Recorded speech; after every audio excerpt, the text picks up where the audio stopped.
Oi, gente! Vamos falar um pouco sobre integrais triplas em coordenadas cartesianas.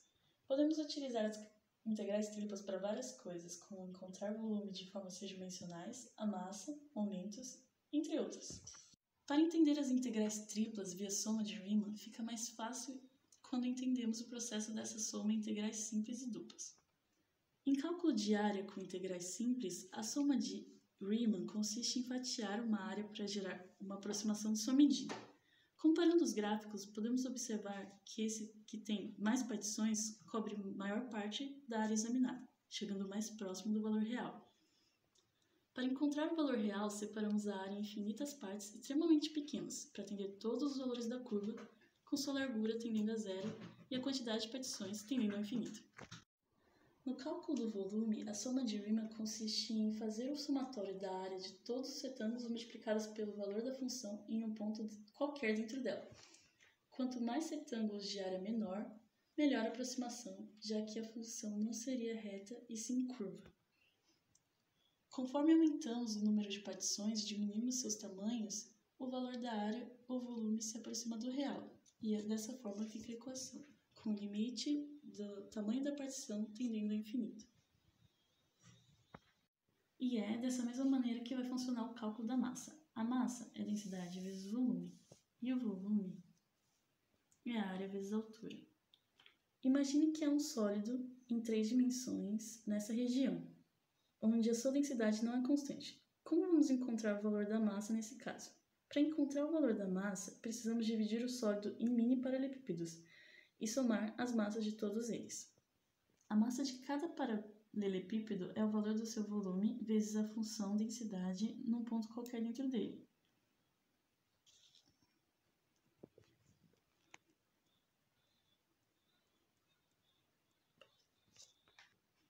Conforme aumentamos a quantidade de paralelepípedos e diminuímos os seus tamanhos, chegamos mais próximo do valor real. Para encontrar a massa do sólido total, nós multiplicamos o volume de cada um dos paralelepípedos pelo valor da densidade em um ponto qualquer dentro dele, com o seu tamanho tendendo a zero. Da mesma maneira que as somas de Riemann em áreas e volume puderam ser escritas como integrais, essa também pode. Nesse contexto, a integral é escrita como integral tripla sobre o domínio da função densidade fxyz vezes dv, que quer dizer que a partição foi feita por elemento de volume, e também pode ser escrito como dx, dy, dz. Para calcularmos o volume de um sólido tridimensional, vamos dividir ele em n paralelepípedos com dimensões. Esse sólido K tem dimensões ΔX, ΔY, ΔZ, e seu volume é a multiplicação desses termos. Para encontrar o volume do sólido total, precisamos somar o volume dos n paralelepípedos, montando o somatório de K indo de 1 a n do volume que é ΔVK. E como já visto anteriormente, quanto mais subdivisões, mais nos aproximamos do número real. Então fazemos o limite de n tender ao infinito. E isso acaba sendo a mesma coisa que a integral tripla dv, que é dx, dy, dz. Podemos entender de outra maneira também. Vimos que a massa é o limite do tamanho da partição do somatório tendendo a zero, da densidade num ponto qualquer de um paralelepípedo vezes o volume desse paralelepípedo. Isso pode ser escrito também como a integral tripla sobre o domínio da função densidade dv. Para calcular o volume, basta considerar a função densidade igual a 1, restando apenas o somatório do volume dos n paralelepípedos. E encontramos o mesmo de antes, integral tripla sobre o domínio de dv. Oi, eu sou a Marta e eu vou explicar agora como a gente encontra os limites de integração de uma integral tripla para poder encontrar o volume de uma região. Eu estou usando aqui como exemplo um exercício do livro. Ele fica na seção 15.4 e é o exercício número 28. O exercício diz o seguinte: encontre o volume da região do primeiro octante, limitada pelos planos coordenados, pelo plano y igual a 1 menos x e pela superfície z igual a cosseno de πx sobre 2, com x maior que 0 e x menor que 1. Então, o primeiro passo que a gente vai ter é visualizar o gráfico. Para isso, a gente pode usar o Desmos, GeoGebra ou Wolfram, qualquer programa que plote gráficos funciona. Eu desenhei aqui como é que vai ficar o nosso gráfico. Então, aqui a gente consegue ver a função y igual a 1 menos x, o plano coordenado zy, o plano coordenado zx e o plano coordenado yx. E isso aqui configura uma região do primeiro octante. E aqui a função z igual a cosseno de πx sobre 2. O segundo passo é encontrar a variação de z. Tem vários jeitos da gente encontrar essa variação. O jeito que eu vou mostrar aqui e vou ensinar para vocês é o método da flecha. Como que ele funciona? A gente vai pegar uma flecha paralela ao eixo que a gente está querendo. Então, a gente quer encontrar a variação de z, vai ser uma flecha paralela a z, ao eixo de z. A flecha vai sair daqui,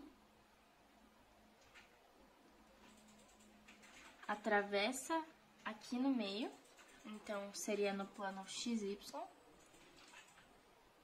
percorre toda essa região e sai aqui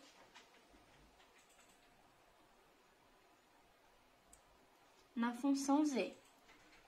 O que é essa parte? Ela é a parte da função cosseno de πx sobre 2.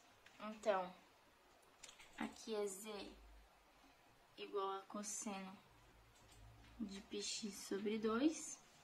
E aqui é quando z é zero, é no plano xy. Isso daqui vai ser z igual a zero.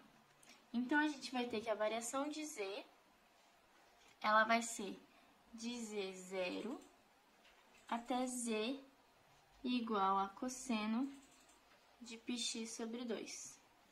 A integral dela vai ficar assim, integral de 0 até cosseno de πx sobre 2 dz.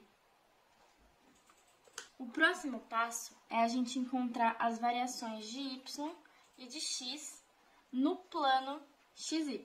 A gente fez primeiro a variação de z, porque com isso a gente já descarta o z. Então, a gente pode trabalhar só com o plano XY em 2D, que é muito mais fácil. Eu desenhei aqui o gráfico do plano XY, como ele fica aqui. A gente passou dessa parte aqui para cá. Então, para encontrar, a gente vai continuar usando o mesmo método da flecha. Vou encontrar y primeiro. Então, a gente imagina uma flecha saindo daqui, ela vai furar aqui, percorrer toda essa região e sair aqui. O que é essa parte? Essa parte aqui é quando y vale zero. Então, y igual a zero. E essa daqui, que está batendo na função?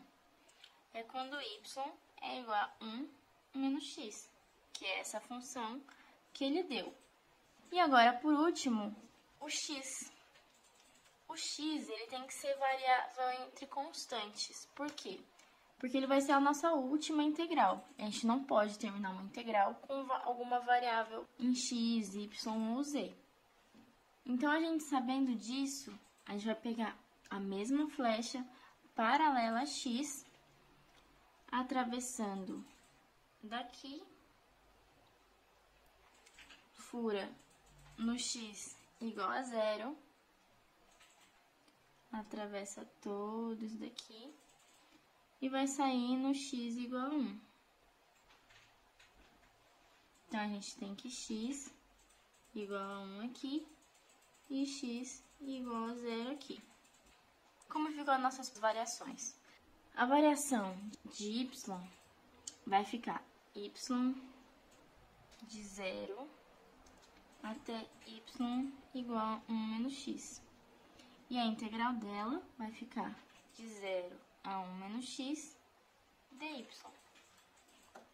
E a de x vai ser x igual a 0 até x igual a 1. E a integral de x vai ficar 0 até 1 dx. Bom, para continuar, a gente vai montar a integral tripla para poder calcular o volume. Para isso, a gente vai pegar as três integrais, que a gente já encontrou o limite de integração, e vai juntar todas elas na forma de parênteses. Então, fica primeiro dz, dy e dx. A gente vai calcular normalmente como integrais individuais, mas uma por uma. Então, primeiro dz, com os limites de integração de 0 até cosseno de π por 2, vai ficar cosseno de π por 2 menos 0.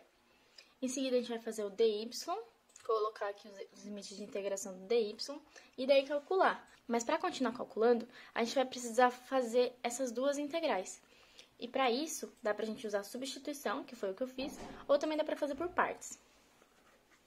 Fazendo o cálculo por substituição, a gente vai conseguir chegar nesse resultado e colocar os limites de integração de x, que agora virou 0, e π por 2.